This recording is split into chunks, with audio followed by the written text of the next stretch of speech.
Oila psixologiyasida shunday tushuncha bor. Turmush qurishga men aytaman har doim shoshilmanglar. 3 oylik munosabatlar hech qachon insonni bir-biri bilan qanday ekanligini bilib turib bo'lmaydi. Chunki u yerda faqat gormonlar o'ynaydi. Bu zefirni period deyishadi, rozbachki, uni ahamiyati yo'q nima deyiladi.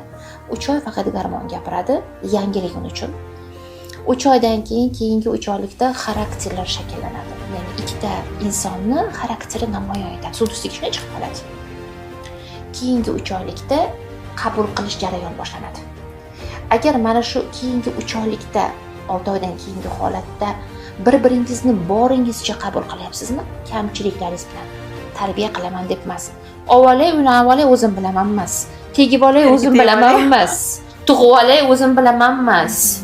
Borib olay o'sha yerga o'zim tarbiyalab olaman emas. Men qanday bo'lsam, shundayligicha u va uni atrofdagilar, yaqinlari bilan qabul qila olaman. Mana undan keyin siz turmush qursangiz bu qiziqish emas, bu oila tushunchasi, sevgi tushunchasi bo'lishi mumkin.